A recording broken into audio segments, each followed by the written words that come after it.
Hello everyone and welcome back to the channel. Another 3D video with another 3D content. A pair of horns. This is obviously not all I made this week, but yeah, this is one of the things I recorded. So for the start I used a tube with additional with like 20 faces.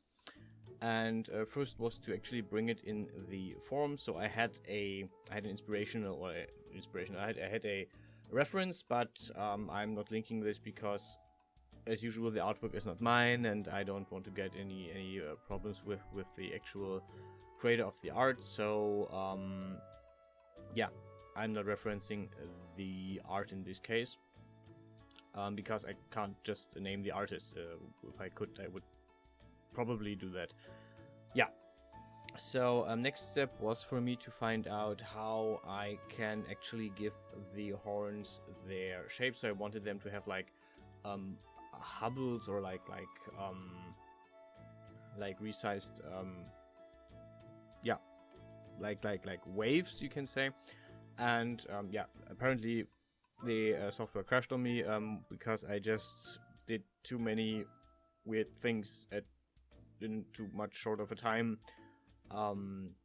So what I in the end went with is I used the extrusion. I grabbed a line and used the extrusion tool to inflate inflate this basically. And yeah, this worked rather well. Next step for the actual horns was to put up the UV map, as you can see. Yeah. So this is a mix of actually grabbing the line from the orthographic view, from the side, and from the UV view. Yeah.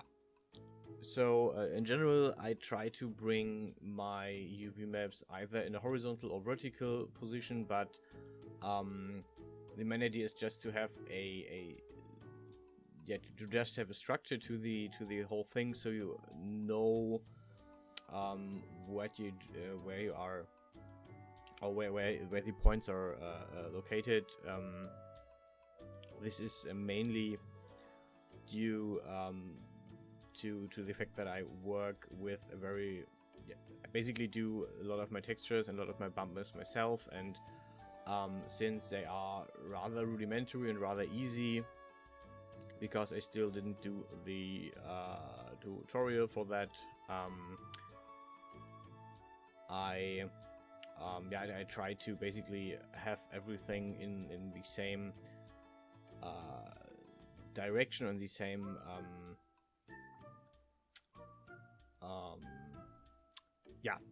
so basically the idea is that I can use the same bump maps and the same pictures, textures basically for all the pieces that they make, so I don't have to make a unique texture for everything. I mean, this is, in the end, this is where this will go at some point. If I'm really doing this on a more professional level, this would be where I go, make a unique model and make a unique texture for this specific bump map. But at the point where I'm at right now, this is not really where I'm going with this. Yeah, what I did this time differently than usually is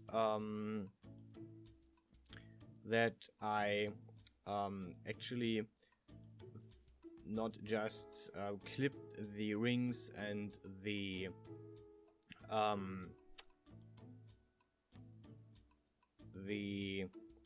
jewelry into the into the horn. Instead, I decided to actually model the holes, the drill holes into the horn,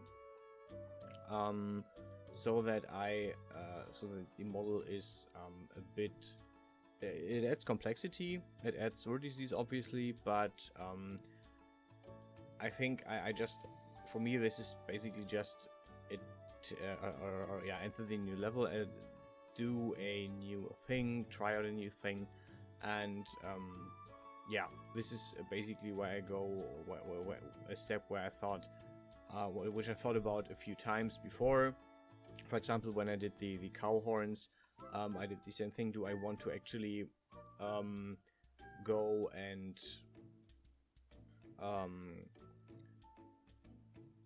add add the holes, or do I want to just have it clipped? And I decided for having the clipping area again, but this time I just decided I want to go this step further, even though it takes a bit more time, and actually model the holes for the jewelry into the model, into the horns.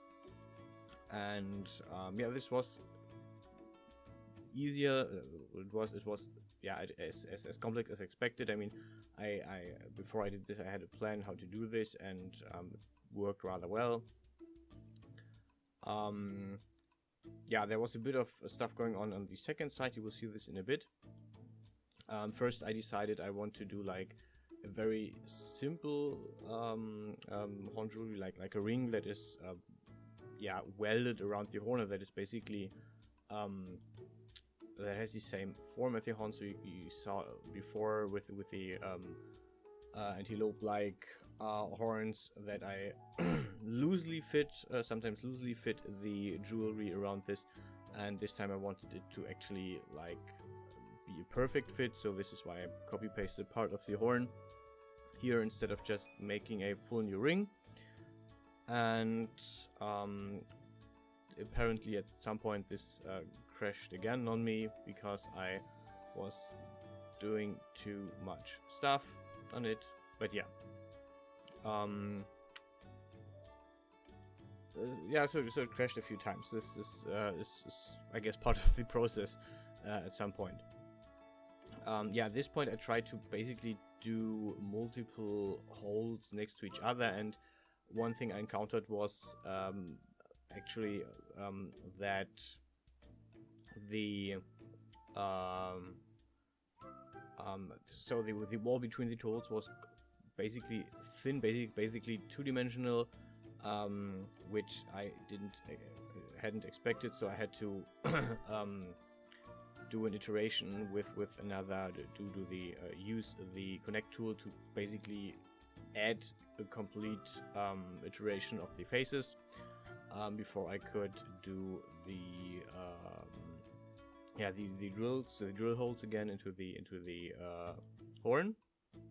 But yeah, also initially I wanted to have actually 3 holes here next to each other, but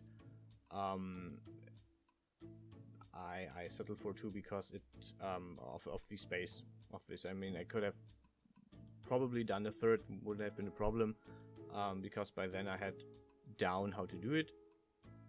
But I just decided against it, and instead I decided for a new form that I hadn't done before, like so this is becoming a jewelry piece again, like a gem thing again, and I wanted to do a star. So we're basically down to the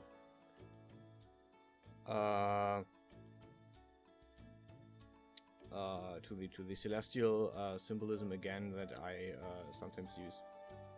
And yeah, the gem socket, and then the gem itself. And at this point I was basically done with the set, and this was just me adding more jewelry, more details, just for the fun of it, basically. But yeah. By the way, one thing I forgot is actually to give the horns their texture. So after I did the UV map, I basically forgot to add a texture here, or add a material here. So when I first exported this, I had forgotten the I didn't have a texture for the horns. And actually it took me quite a while to find a really good bump map to use for the horns. I tried a few things, and in the end, and a texture map actually. So I was really looking through my textures and thinking, hey, which one do I want to use this time?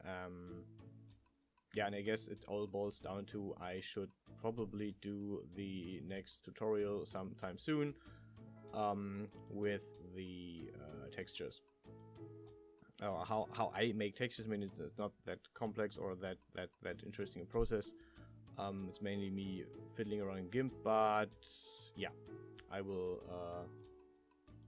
try and fit that in someday soon.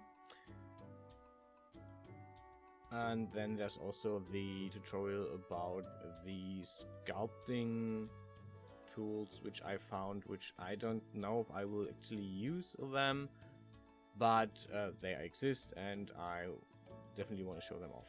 Okay, so that's it for today. I hope you enjoyed the video, and as always, enjoy the render and see you guys around.